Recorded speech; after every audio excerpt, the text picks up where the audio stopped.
संत रामपाल जी महाराज एक ऐसे महान संत जिन्होंने अपनी सतभक्ति, तत्व ज्ञान, करुणा और सेवा के बल पर समाज में नई मिसाल कायम की है।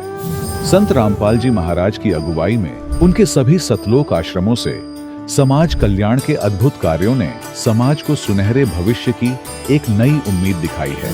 संत रामपाल जी महाराज से नाम दीक्षा लेने के बाद लाखों लोगों की लाइलाज बीमारियां जैसे कैंसर, एड्स आदि ठीक हुई। संत जी के ज्ञान से प्रेरित होकर उनके अनुयायियों ने लाखों यूनिट रक्तदान किया। संत जी ने लाखों बहन बेटियों का दहेज मुक्त विवाह करवाया।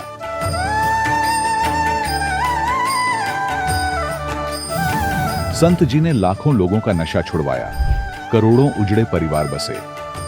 संत जी के आश्रमों में समागम के दौरान निःशुल्क नेत्र चिकित्सा, दंत चिकित्सा प्रदान की जाती है। संत रामपाल जी महाराज द्वारा समय समय पर पर्यावरण संरक्षण के उद्देश्य से बड़े स्तर पर वृक्षारोपण किया जाता है।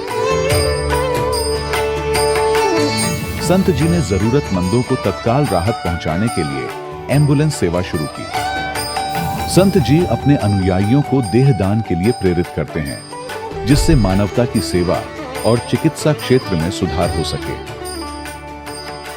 संत रामपाल जी महाराज के सभी आश्रमों में हर रोज निःशुल्क भंडारा आयोजित किया जाता है, जहां हर वर्ग, हर जाति और हर धर्म के लोग एक साथ बैठकर भोजन करते हैं।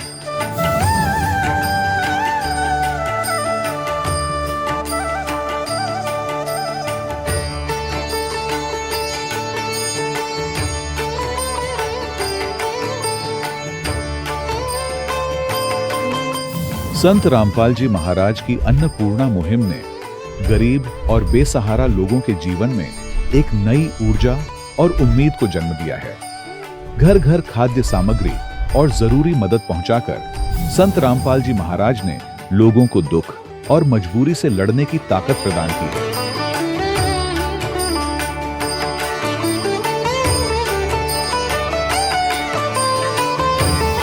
संत रामपाल जी महाराज द्वारा गरीब लोगों के लिए घर बनवाने का अद्भुत कार्य एक ऐसी मिसाल कायम कर रहा है जो सदियों सदियों संत जी की उदारता और दया भावना के तौर पर जाना जाएगा।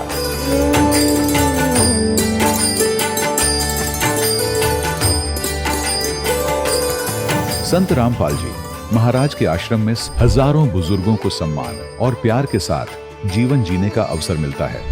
उनके खाने, रहने और स्वास्थ्य की पूरी जिम्मेदारी संत रामपाल जी महाराज उठाते हैं। अनाथ बच्चों के लिए संत रामपाल जी महाराज के सभी आश्रम किसी वरदान से कम नहीं। यहाँ उन्हें शिक्षा, संस्कार और भविष्य के लिए बेहतर अवसर प्रदान किए जाते हैं। चाहे बाढ़ हो, भूकंप या महामारी, संत रामपाल जी महाराज और उनके अनुयायी हमेशा ही जरूरतमंदों के लिए सबसे आगे खड़े रहते हैं। कोविड महामारी के दौरान संत रामपाल जी महाराज के आश्रमों से करोड़ों लोगों के लिए भोजन, दवाइयां और जीवन रक्षक सामग्रियां उपलब्ध कराई गई। चाहे गरीब की मदद हो या किसी शोषित और पीड़ित वर्ग के हक और सम्मान की लड़ाई, संत रामपाल जी महाराज ने हमेशा ही उनकी दबी आवाज को सरकारों तक पहुंचाया है और उन्हें उचित न्याय दिलवाने में अहम भूमिका अदा की है। समाज में आध्यात्मिक और सामाजिक मूल्यों के प्रति जागरूकता लाने में संत रामपाल जी महाराज हर कदम पर मानवता के सच्चे सेवक साबित हुए हैं। संत रामपाल जी महाराज का जीवन हमें सिखाता है कि सच्ची सेवा वही है जो निस्वार्थ भाव से की जाए। आइए हम भी इस महान सेवा के कार्य में इस महान संत से जुड़ें और संत रामपाल जी महाराज से नाम दीक्षा लेकर अपने जीवन को धन्य बनाएं।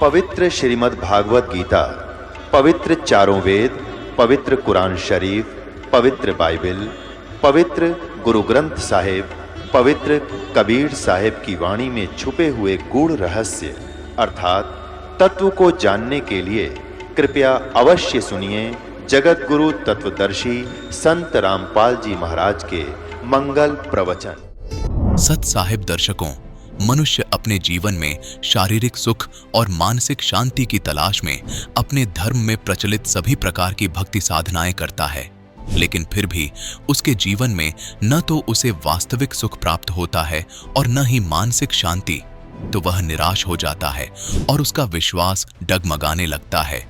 दर्शकों, कुछ ऐसी ही कहानी थी महाराष्ट्र के रहने वाले जगदीश सुतार जी की। जगदीश सुतार जी ने अपने जीवन में अनेक प्रकार की भक्ति साधनाएं अपनाई, लेकिन फिर भी इन्हें दुख और प्रेत बाधा जैसी परेशानियों से किसी भी प्रकार की राहत नहीं मिली। लेकिन दर्शकों, आज जगदीश सुतार जी का कहना है कि जब से मुझे संत रामपाल जी महाराज की शरण मिली है, तब से मेरे जीवन के सारे दुख और परेशानियां समाप्त हो गई हैं। दर्शकों, आखिर संत रामपाल जी महाराज ने इन्हें ऐसी कौन सी दिव्य औषधि दे दी जिससे इनके जीवन के सारे दुख और प्रेत बाधा जैसी परेशानियां छूमंतर हो गईं? दर्शकों, आखिर ऐसा क्या कारण है कि आज जगदीश सुतार जी जैसे लाखों श्रद्धालु संत रामपाल जी महाराज को भगवान मान रहे हैं? दर्शकों, आखिर इसके पीछे की सच्चाई क्या है? आइए सुनते हैं जगदीश सुतार जी की कहानी, इन्हीं की जुबानी। सर नमस्कार। नमस्कार। सर क्या नाम है आपका? जगदीश सुतार। जगदीश जी, कहाँ से आए हैं आप? मुंबई से। मुंबई महाराष्ट्र से आप आए हैं। आपसे जानना चाहेंगे कि आप संत रामपाल जी महाराज से कैसे जुड़े? सर ऐसा है, मैं 2004 में मेरा एक दोस्त था, तो उन्होंने बताया कि संत रामपाल जी महाराज पूना में आए हुए हैं, तो बहुत अच्छे महापुरुष है। तो मैं बोला आप आ जाओ, एक बार सत्संग सुनो उनका, आपको अगर अच्छा लगे तो फिर आप नाम दीक्षा लेना। तो मेरा क्या हुआ कि बहुत लेट पहुंचा, सत्संग पूरा हो चुका था, तो मैं थोड़ा लेट पहुंचा। तो जब सत्संग पूरा हो गया, मेरे नाम लेने की इच्छा हो गई, क्योंकि गुरुजी से मिलने को गया रामपाल जी महाराज से, तो नाम दीक्षा लेने की इच्छा हो गई। तो मैंने बोल दिया मेरे को नाम तो दे दो। तो बोला पहले किससे जुड़े थे? तो मैं पहले जुड़ा था मैं आसाराम जी बापू से। तो सतगुरु रामपाल जी महाराज ने बताया कि भाई आपको ये नियम फॉलो करना पड़ेगा। तो बोला जी करेंगे। तो मैंने 2004 में सतगुरु रामपाल जी महाराज से नाम तो ले लिया। फिर उसके बाद में सत्संग नहीं सुना था, किसी के कहने से मैंने तो नाम तो ले लिया। फिर नाम लेने के बाद में मैं घर गया, 7-8 दिन सतगुरु रामपाल जी महाराज की जो बताई हुई भक्ति विधि थी उनके अनुसार मैंने भक्ति की। धीरे धीरे जैसे सतगुरु रामपाल जी महाराज ने मेरे को जो भक्ति बताई थी वो भक्ति मैं करता रहा, 7-8 दिन किया और फिर मैंने वो नाम छोड़ दिया। तो भक्ति छोड़ दी, तो छोड़ देने के बाद में फिर से वापस वही जो पहले करता था आसाराम जी बापू वाली भक्ति करना चालू हो गया। तो आसाराम जी बापू वाली भक्ति करते करते मेरे कष्ट वापस जैसे के तैसे चालू हो गए। तो मैं बहुत दुखी होना चालू हो गया। क्या क्या कष्ट आए आपको? मेरे अंदर प्रेत बाधा आ गई, मेरे में प्रेत आ गए, मेरे वाइफ में भी भूत सताने चालू हो गए, मेरे बच्चे में भी प्रेत सताने चालू हो गए, बहुत कष्टों के ऊपर कष्ट आने चालू हो गए।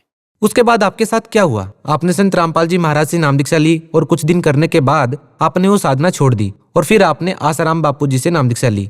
उसके बाद आपको फिर से वो प्रॉब्लम आनी शुरू हो गई। जिन भूत प्रेत की बाधाओं से आप पहले ही पीड़ित थे, उसके बाद आप संत रामपाल जी महाराज के शरण में कैसे आए? फिर क्या हुआ कि मैं कति प्रेत बाधा सताने लगी, तो मैं इधर उधर भटकने लगा सब संतों के पास में। कोई मंदिर गया, कभी रामदेवरा गया, कभी ओसियाँ गया। ओसियाँ भी हमारे एक कुलदेवी माता है, वो बोलते हैं कि वहाँ जाने से ठीक हो जाओगे।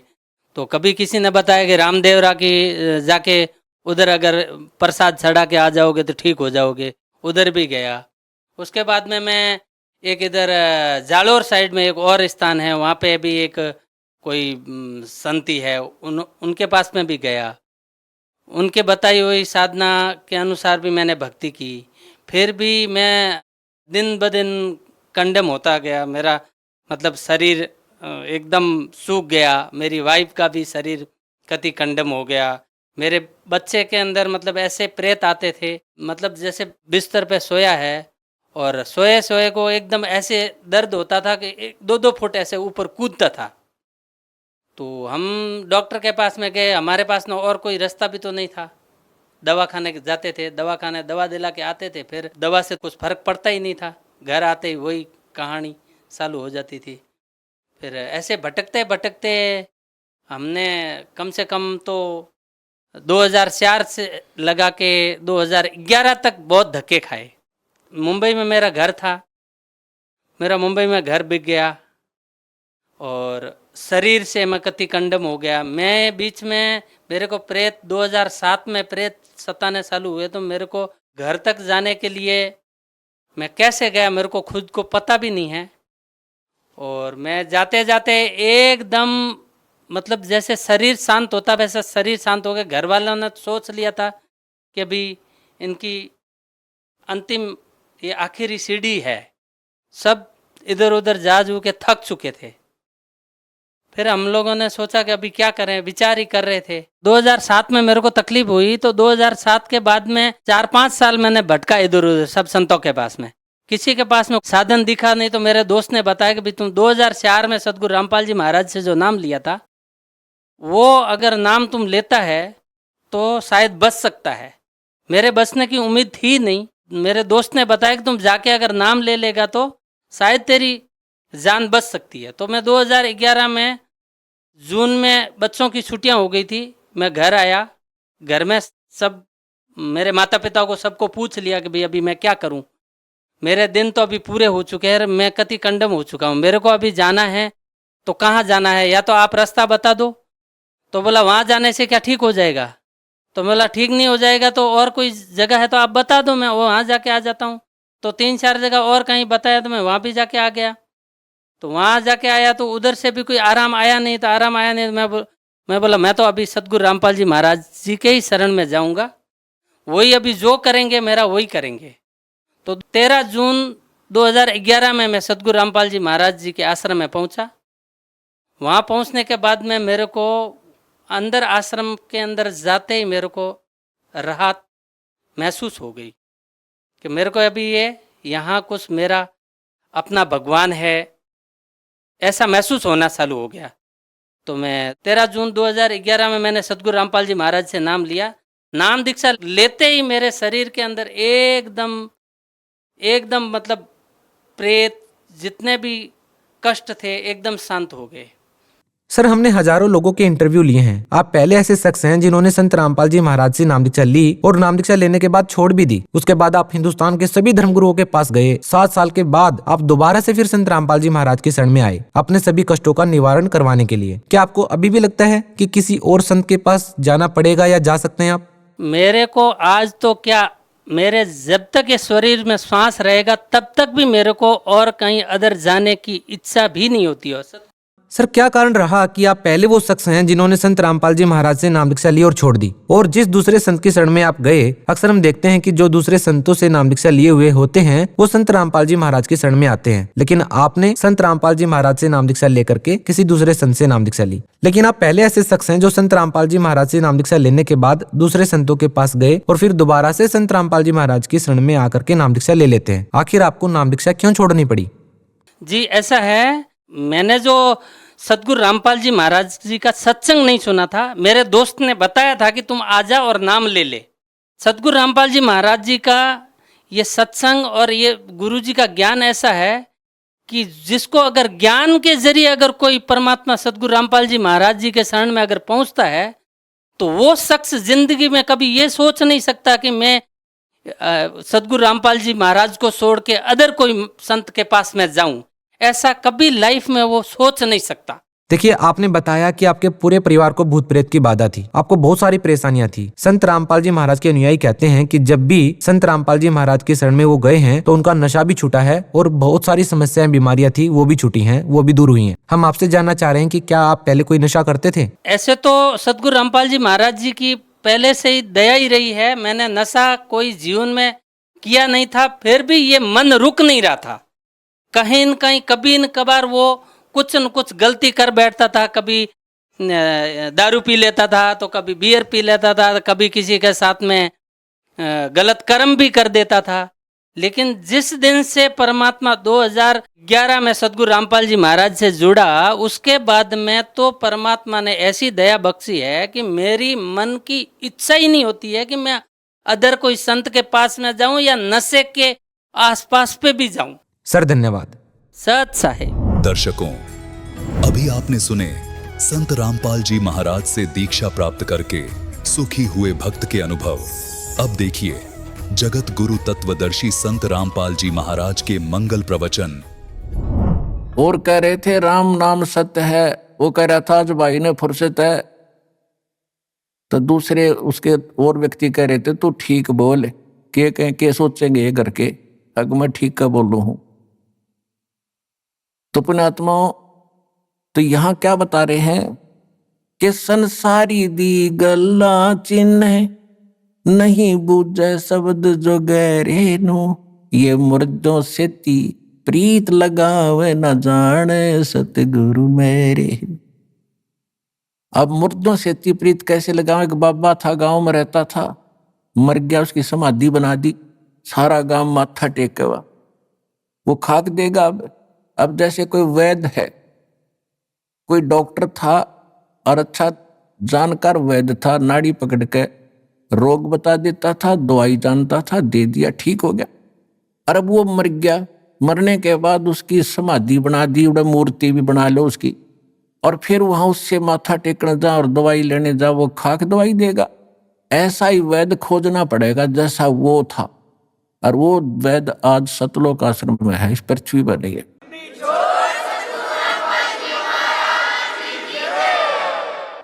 अब क्या बताते हैं? श्वेत छतर सिर मुकुट विराज, देखत ना उस चेहरे नु। श्वेत छतर सिर मुकुट विराज, देखत ना उस चेहरे नु। ये ऊंची थड़ियां खेती बोवे, भूल गए नज डेरे। पहले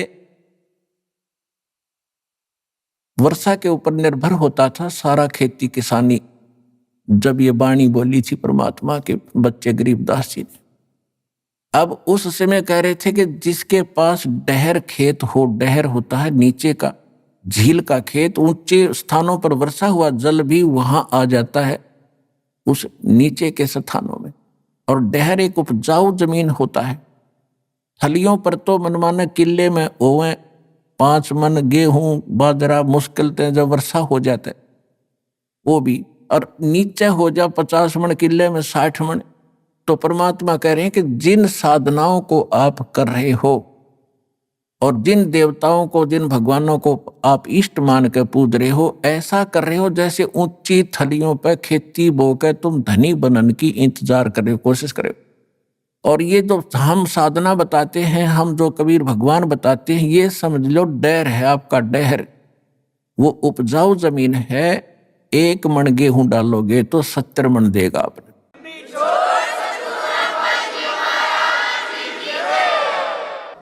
श्वेत छतर सिर मुकुट विराज, देखत ना उस चेहरे नु।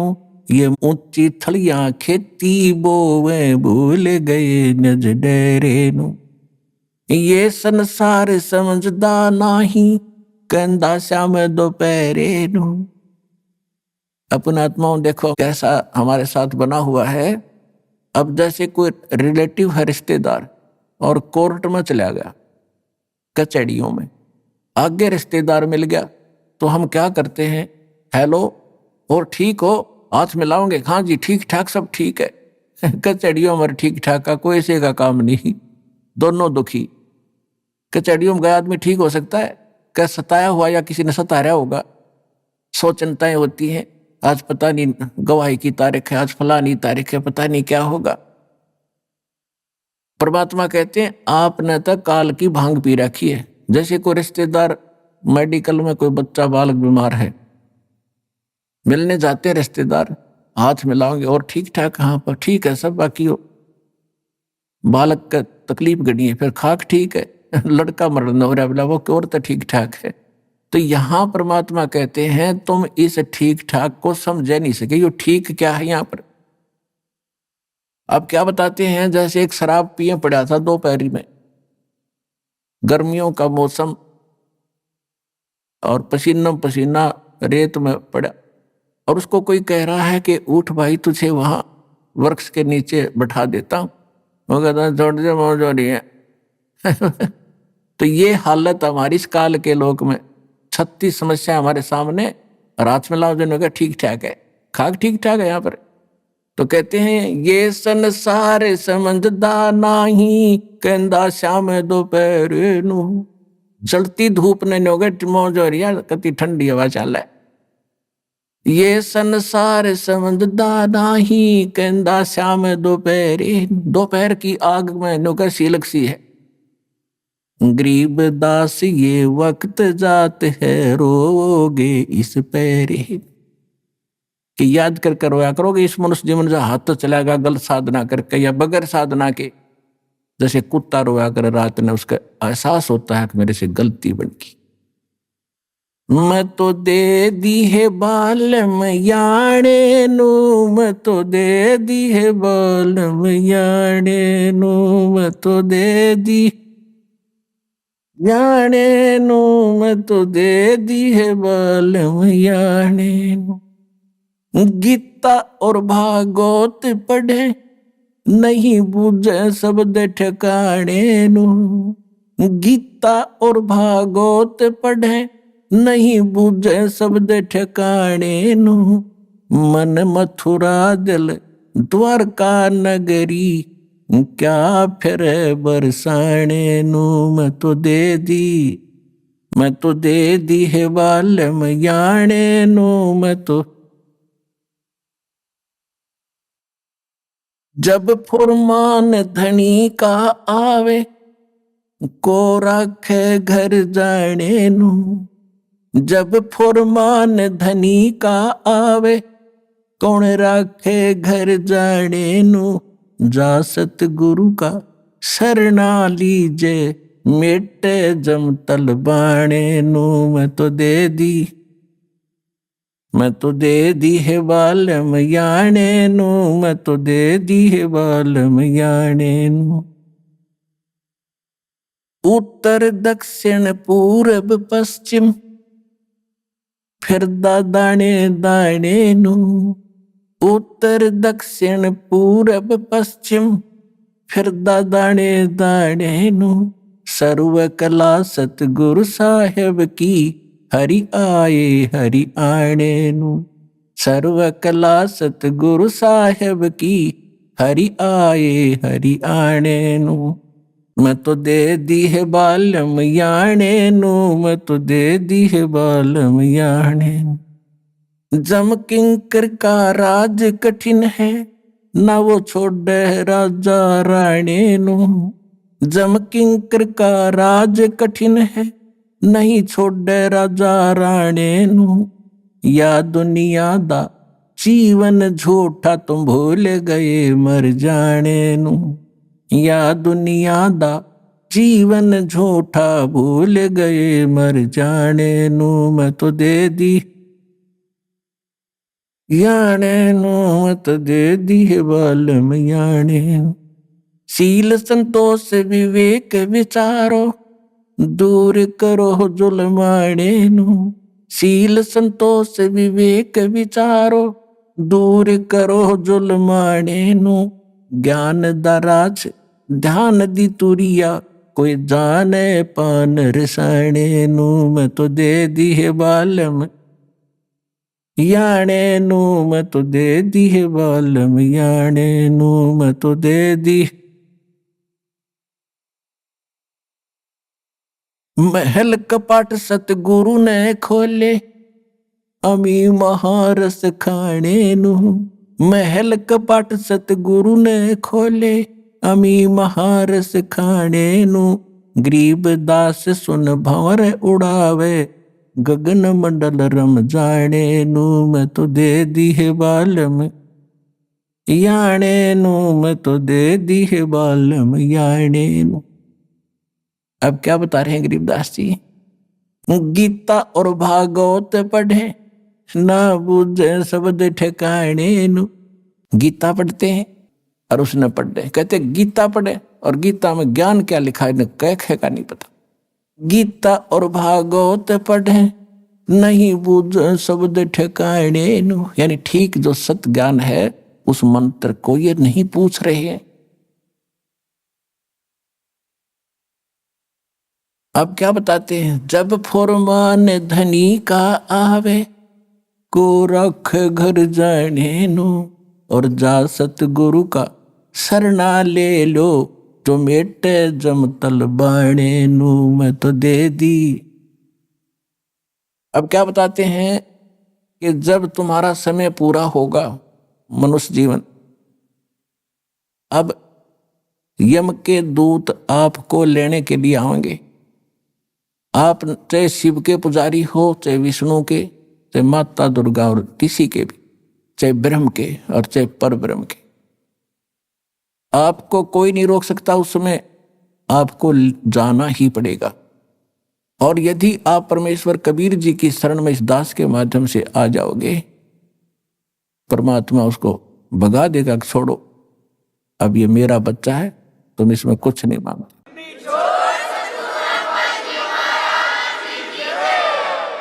आपने बहुत से भक्तों के अनुभव सुने हैं। जब यम के दूत आते हैं,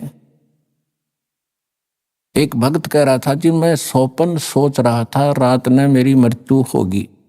2-3-4 मैंने दिखाई दिए काले काले से, वो कहने लगे आजा मेरे साथ। 2 थे वो, और हमारे साथ चल। मैं उनके साथ चल पड़ा। भाई क्या बात है, चलो कहाँ चलेंगे?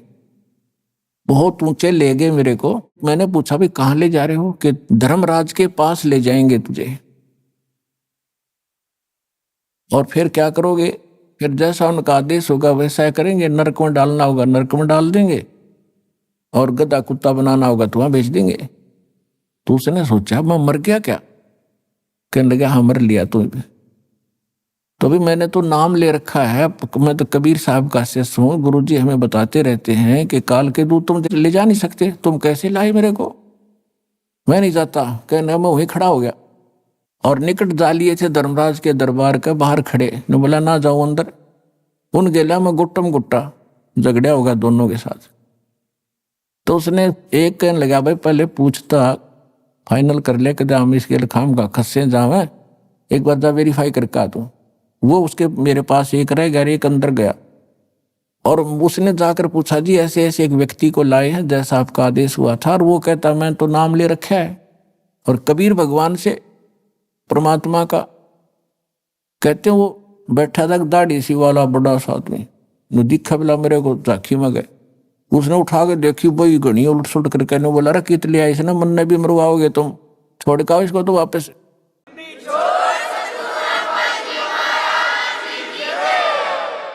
तो वहीं से पटक दिया वापस, इतना उच्चत पटक दिया बेरे मोने जैसे। और मेरी घीघी बंदरी वापस आ एकदम उठा। तो काफी देर तक मेरा शरीर शिथिल था, हिल टुल नहीं रहा था, पसीना शरीर मारा। तब यदि ये घटना ना घटती और मैं ठीक ठाक उठ ले जाता तो शायद मैं इसको केवल सौपन मानकर भूल जाता। अब उसके बाद मेरी और ज्यादा लगन बन गई भगवान में। तो यहां गरीबदास जी कहते हैं कि जब फुरमान धनी का आवे, को रखे घर जाने नो, जा सतगुरु का शरणा लीजे, जो मेटे जम तलबाणे नु। जो जम का तलबाना यानी जो आदेश आता उसको कैंसिल कर दे, भाग जाओ, ये मेरा संत मेरा भक्त है, मेरी मर्जी से ये यहाँ से जाएगा। कहते हैं ऐसे सतगुरु की शरणा लो। और वो सतगुरु, वो संत, उस परमात्मा की कृपा से दास रामपाल दास के पास वो मंत्र, वो शक्ति है भगवान की दी।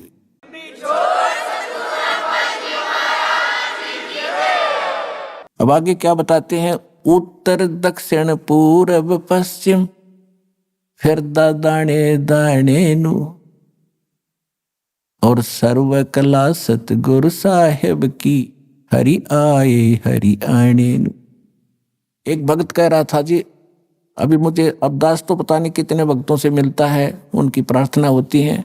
दास तो एक नौकर है, पीएन है उस परम पिता का, कबीर भगवान का। आपकी अर्जी आती है, दास का काम उसकी मेज पर रख देना है।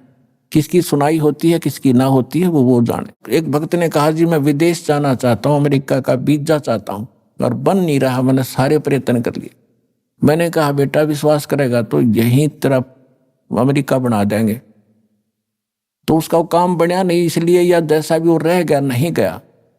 अब 2 महीने पहले वो कह रहा था जी जो आपने वचन बोले थे आज मेरा यही अमेरिका बन गया, सारे सुख हो गए। और जो प्लाट था एक वो किसी ने दबा रखा था वो भी मिल गया, काफी कीमती था। तो यहाँ परमात्मा गरीबदास जी कह रहे हैं पूर्व पश्चिम उत्तर दक्षिण फिरदा दाने दाने नु, और सर्व कला सतगुरु साहिब की हरियाए हरियाणे नु। सारे सुख देगा तुम्हें, मोक्ष देगा।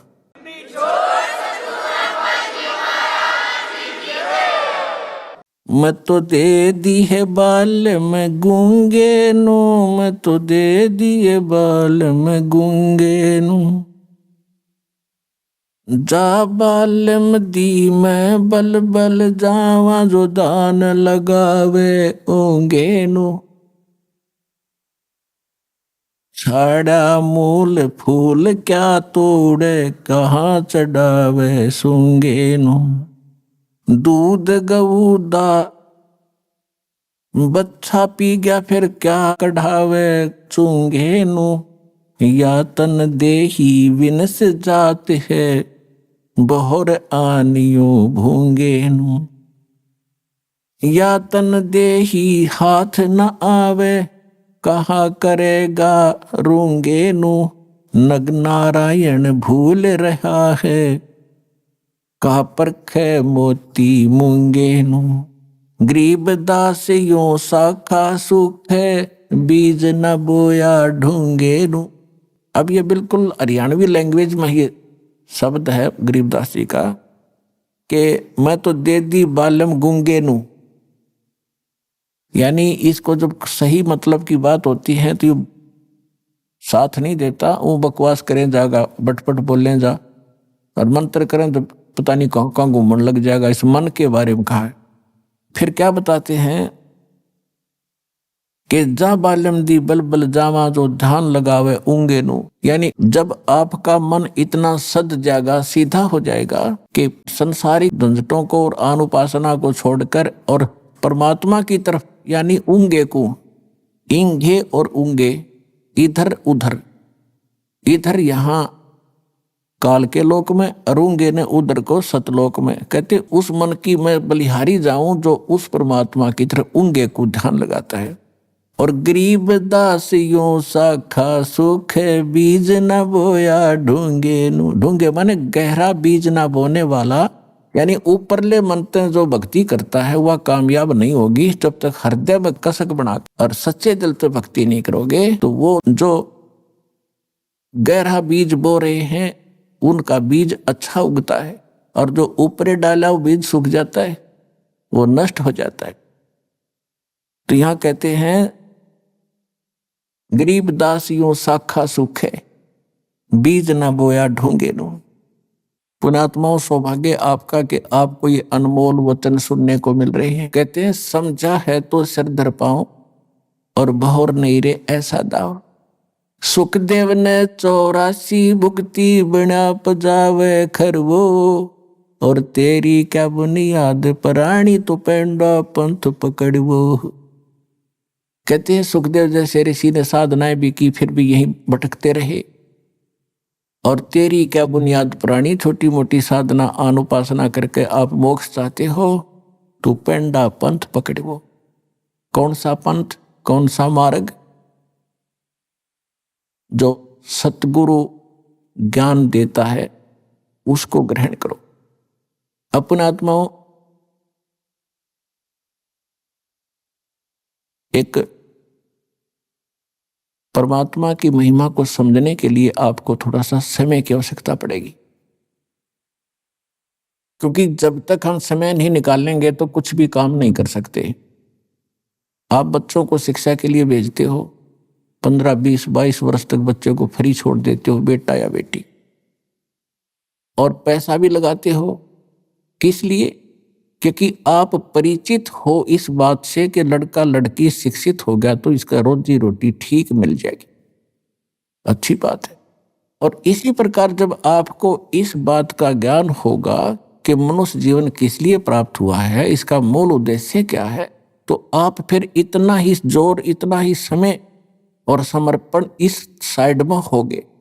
और उधर जैसे लड़के पढ़ गए, खूब MA BA PhD CA कर लिया, और नौकरी कौन सी सबको मिलेगी, और फिर भी हम पढ़ा के छोटे बच्चों को, तो कहने का भाव यह कि उसमें हानि भी हो सकती है। और फिर भी इतना हम प्रयत्न कर रहे हैं तो इसमें हानि हो ही नहीं सकती। लड़का लगो चाहे लड़की भक्ति मार्ग पर, सारे ठाठ भगवान करेगा, या जो रोटी भी देगा और उसकी रक्षा भी करेगा, और मोक्ष भी मिलेगा, सदा के लिए सुख भी होगा।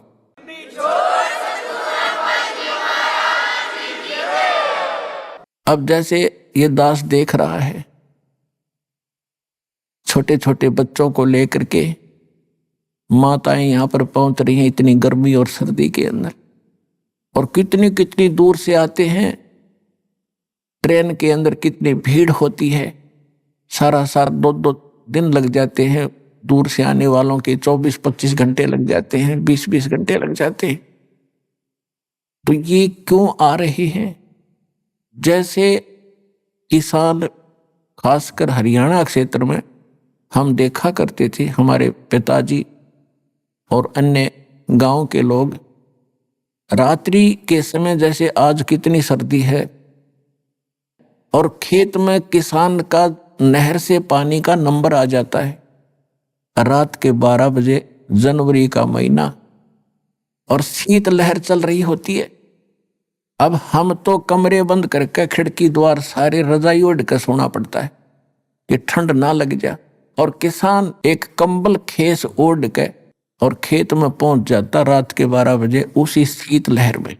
वो बिल्कुल आलस नहीं करता, और जब उसके नंबर आता है नहर से पानी लगाने का, उस कंबल खेस को भी उतार के नीचे रख देता साइड में, और जल के अंदर घुटनों पानी में बढ़कर कस्सी से वो पानी बंद करता है। अब वो किस लिए कर रहा है ऐसा काम? उसको मालूम है कि यदि आज मैं पानी सिंचाई करने नहीं गया और मेरा नंबर कट जाएगा, फिर ये नंबर मिलेगा नहीं, इतने मेरी फसल सूख जाएगी और मेरे बच्चे भूखे मर जाएंगे, मैं निर्धन हो जाऊंगा। क्योंकि किसान उस प्रोसेस से, उस प्रोसीजर से पूर्ण परिचित है, इसलिए वो ना ये देखता तेरा नमूनिया हो जाएगा, रात के समय ये भी नहीं देखता कोई सांप काट जाएगा, नहीं, वो काम करके छोड़े तो सफल हो गया। इसी प्रकार यहां वही आ सकते हैं जो उस किसान की तरह इतने प्रभावित हो चुके हैं और संतोष हो चुका है और उनको पूरा ज्ञान हो चुका है कि ये काम तब करना ही पड़ेगा, चाहे मरे चाहे जीवे। पर भगवान के भगत मरा नहीं करते, जिया करते हैं और सदा सुख मिला करते।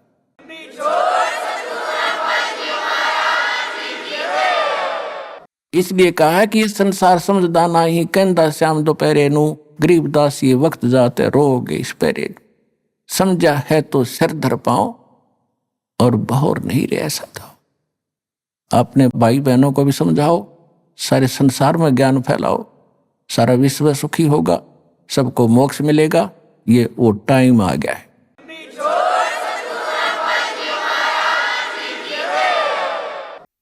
परम पिता परमात्मा पूर्ण ब्रह्म सारी सृष्टि के रचनहार कबीर देव जी, कबीर साहिब जी की असीम कृपा से आप सभी पुण्यात्माएं सत्संग सुनने के लिए उपस्थित हुए हैं। सत्संग में आने से प्राणी को ज्ञान होता है कि मानव शरीर परमात्मा ने इस प्राणी को किस लिए प्रदान किया है। जब तक हम सत्संग में नहीं आते तो हम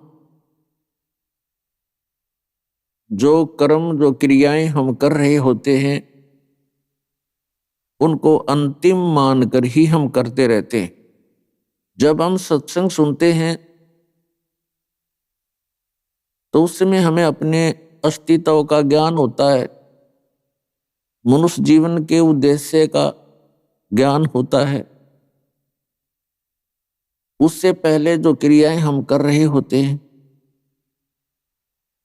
वो ऐसी ही क्रियाएं होती हैं जो अन्य प्राणी भी करते हैं।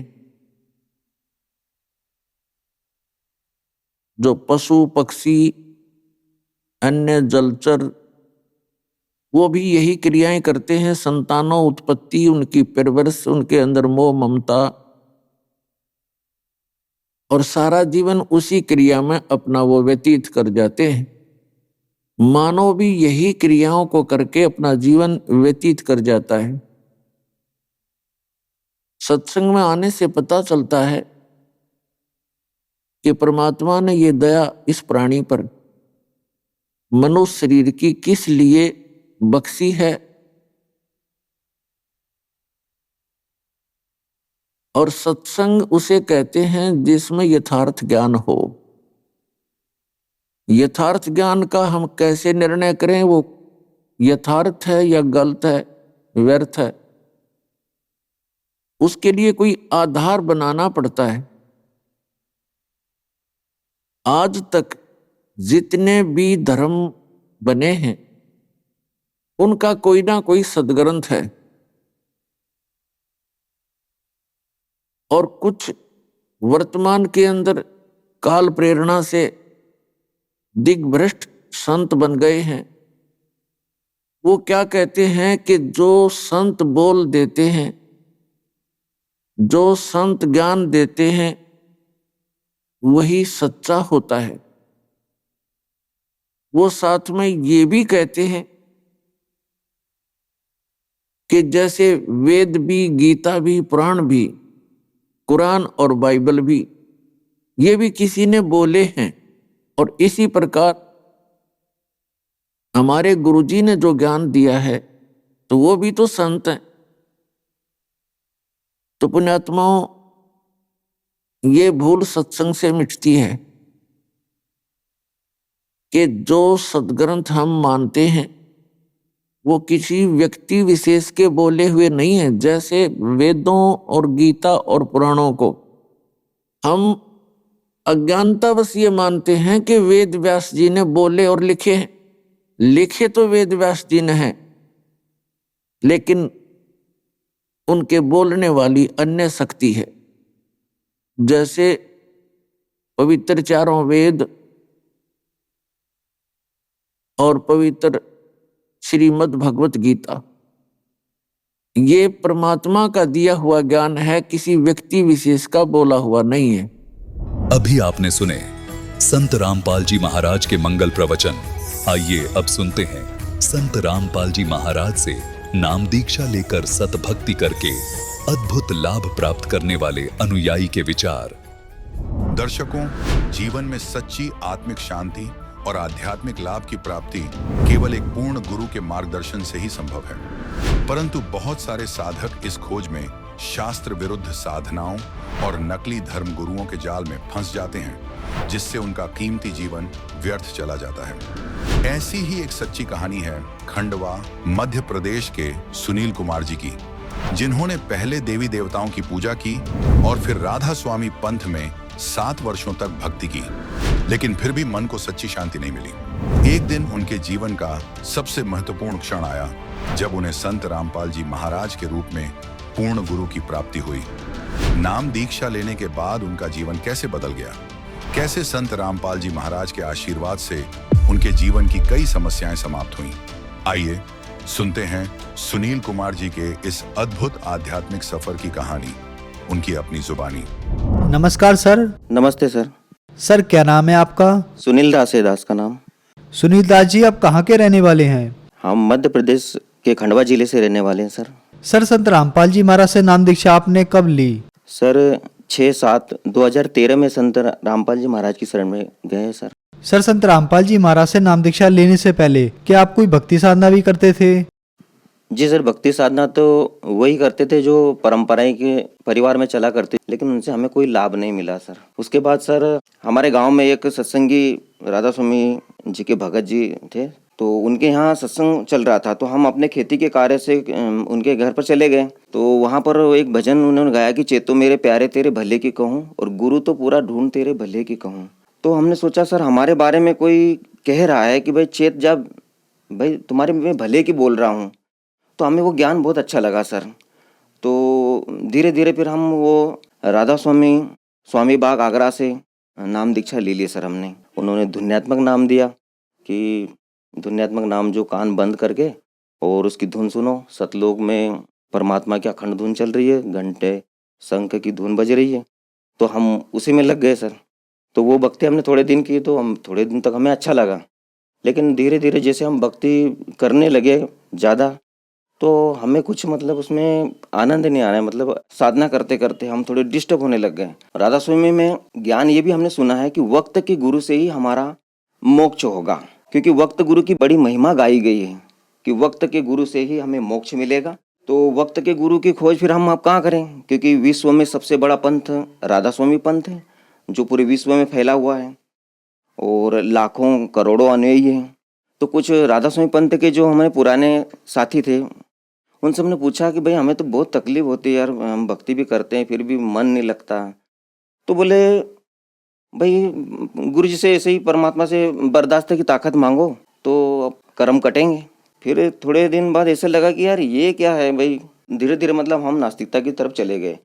सर आपने बताया कि पहले आप देवी देवताओं की पूजा करते थे, उनसे आपको कोई लाभ नहीं मिला। फिर आप राधा स्वामी पंथ में गए, वहाँ आपने 7 साल तक भक्ति की, लेकिन वहाँ पर भी आपको कोई लाभ नहीं मिला। तो फिर आप नास्तिकता की ओर चले गए। आपने वहाँ पर सुना था कि भक्त गुरु से मोक्ष होगा, भक्त गुरु से पाप कटेंगे, तो क्या आपको भक्त गुरु मिला?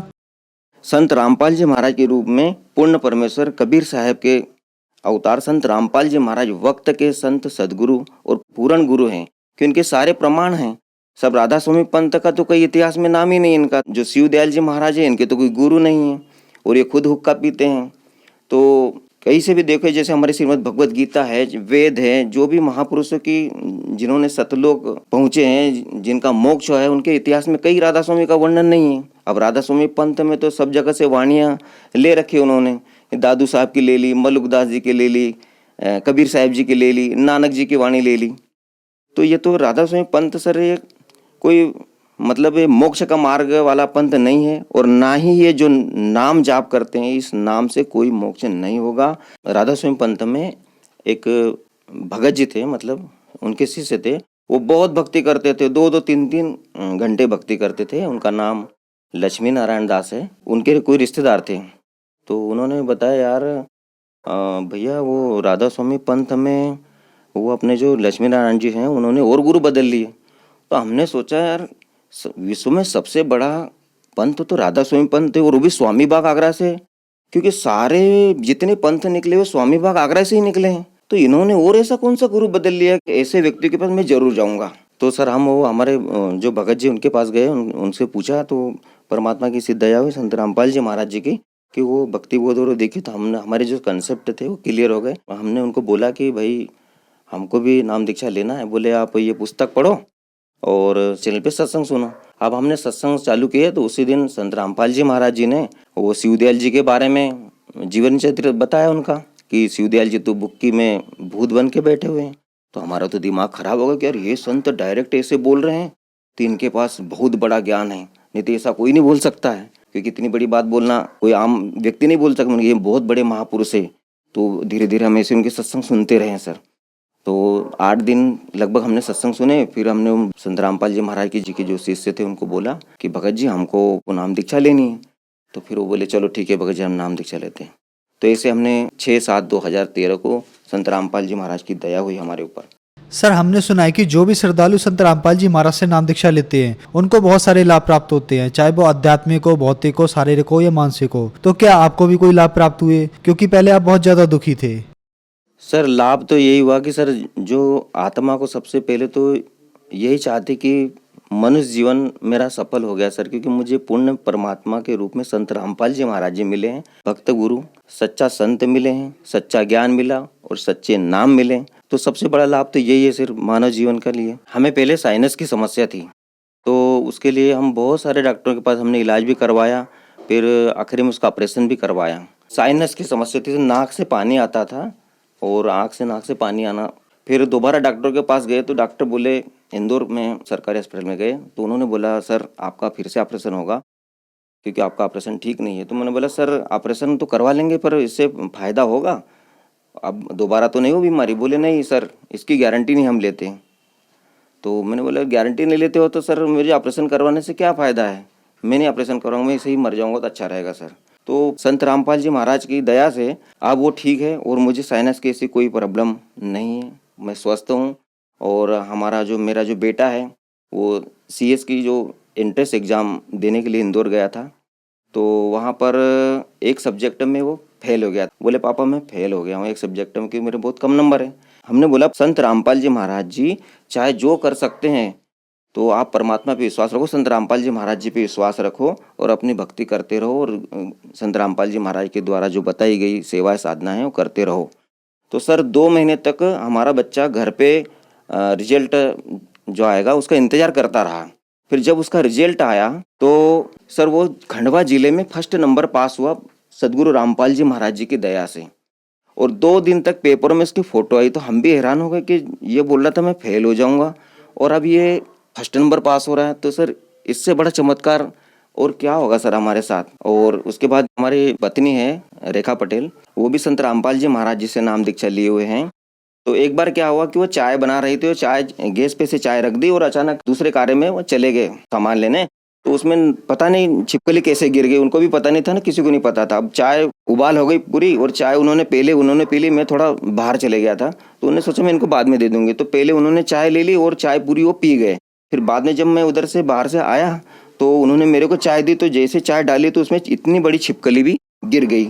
तो हम हैरान रह गए, उनके यार छिपकली, तो मैंने तो चाय पी नहीं, हमारी जो पत्नी उन्होंने चाय पी ली थी तो वो भी घबरा गई। मैंने बोला यार छिपकली के शरीर में तो बहुत जहर होता है और ये तो पूरी उबल चुकी है।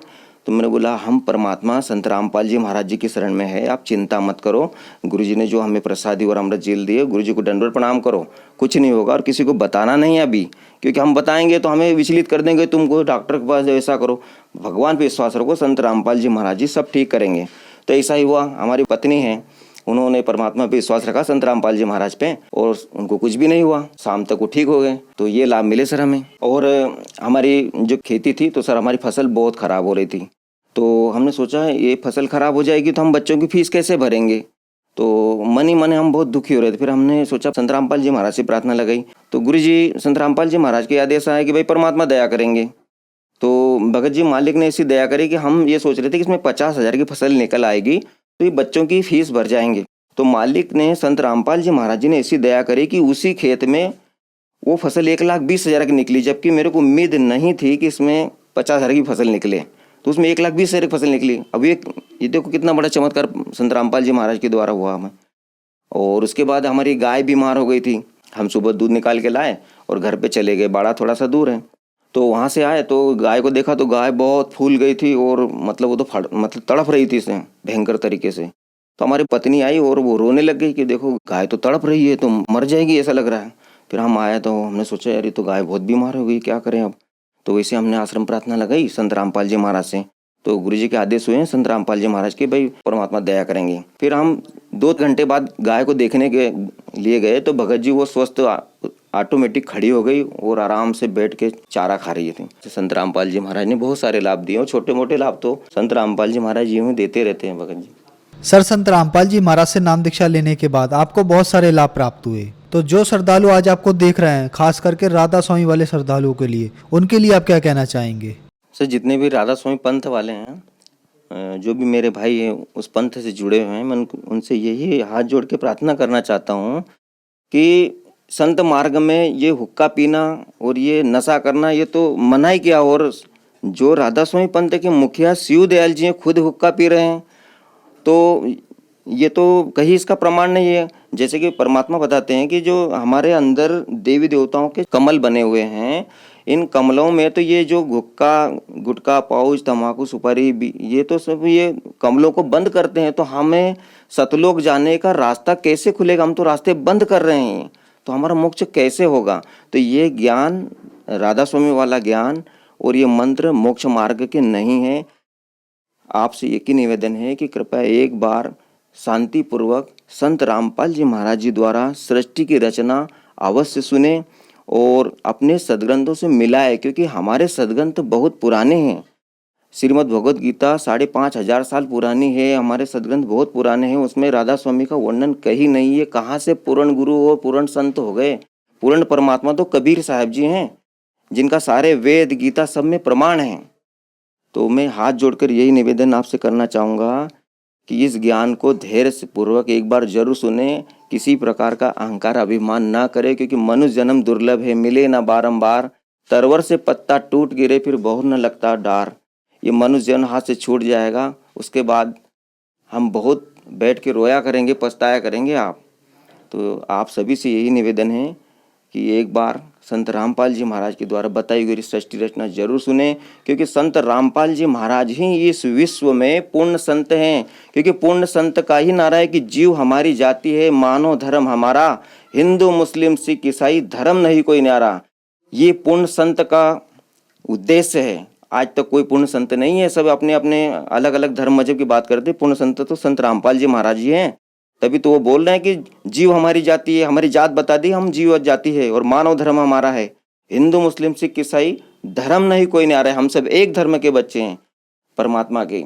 लेकिन हमें अभी तक ये ज्ञान बताने वाले कोई थे ही नहीं। तो सच्चे संत हुए कहाँ से? वो जो ये ज्ञान नहीं बता सके कि हम एक पिता की संतान हैं, हमारे सबके मालिक एक हैं, तो कहाँ से सच्चे संत हो गए? सच्चे संत तो संत रामपाल जी महाराज है। उनका एक बार ज्ञान सुनो और उनसे नाम दीक्षा लेकर अपना मोक्ष करवाओ। सर, संत रामपाल जी महाराज के अनुयायियों की संख्या तेजी से बढ़ रही है, इसके पीछे क्या कारण है? सर, आज देखो पढ़ा लिखा समाज है और कोई अंधविश्वास वाला काम नहीं है। सर, हम आज शिक्षित हैं तो हम अपने सदग्रंथों को देख सकते हैं। संत रामपाल जी महाराज प्रतिदिन बहुत सारे चैनलों पे दिखा रहे हैं कि भाई गीता में ये लिखा है, वेदों में ये लिखा है, इसमें ये लिखा है, ये महापुरुषों ने ये मंत्र जाप किए हैं, इनसे इनका मोक्ष हुआ है।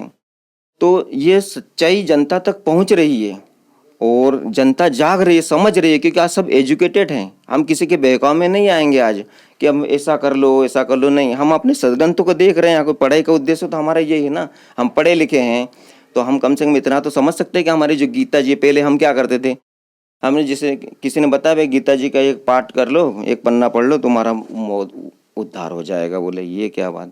अरे परमात्मा बताते हैं गीता जी जो बता रहे वैसी साधना हम करेंगे तो हमारा मोक्ष होगा। और गीता जी में बताया है कि अर्जुन तो सर्वभाव से परमेश्वर की शरण में जा, जिसकी कृपा से तो परम शांति और परम धाम को प्राप्त होगा। और जहाँ जाने के बाद साधक कभी जन्म मृत्यु में नहीं आते। तो वो परमात्मा कौन है? आप खोजो ना, वो परमात्मा कौन है जिसकी शरण में जाने के बाद हम कभी जन्म मृत्यु में नहीं आते। उस परमात्मा की जानकारी संत रामपाल जी महाराज जी बता रहे हैं कि वो पूर्ण परमात्मा है जो तीनों लोकों में प्रवेश करके सबका धारण पोषण करता है। वो परमात्मा अविनाशी है। उसकी जानकारी सिर्फ तत्वदर्शी संत बताते हैं। जैसे गीता अध्याय 15 के श्लोक नंबर 1 से 4 तक बताई गई है, वो ज्ञान सिर्फ और सिर्फ पूरे विश्व में संत रामपाल जी महाराज जी के पास है, जिन्होंने अपने सदग्रंथों को हम मानव समाज को बहुत प्रेम से और बहुत अच्छे से समझा रहे हैं। आप एक बार उनका सत्संग जरूर सुने। सर, संत रामपाल जी महाराज से नाम दीक्षा कैसे ली जा सकती है? सर, संत रामपाल जी महाराज जी से नाम दीक्षा लेने के लिए आज तो संत रामपाल जी महाराज ने ऐसी दया कर दी है कि जगह जगह हर जिले में नामदान सेंटर खोल रखे हैं। आप जहां पर भी हो तो जो टीवी चैनल पे नीचे पीली पट्टी पे नंबर चलते हैं, उन नंबरों पर आप फ़ोन लगाकर आप संपर्क कर सकते हो कि आपके नज़दीकी जिले में कहाँ पर नामदान सेंटर है, वहाँ पर आपको निःशुल्क नाम दीक्षा प्राप्त होगी संत रामपाल जी महाराज द्वारा। धन्यवाद सर। धन्यवाद सर।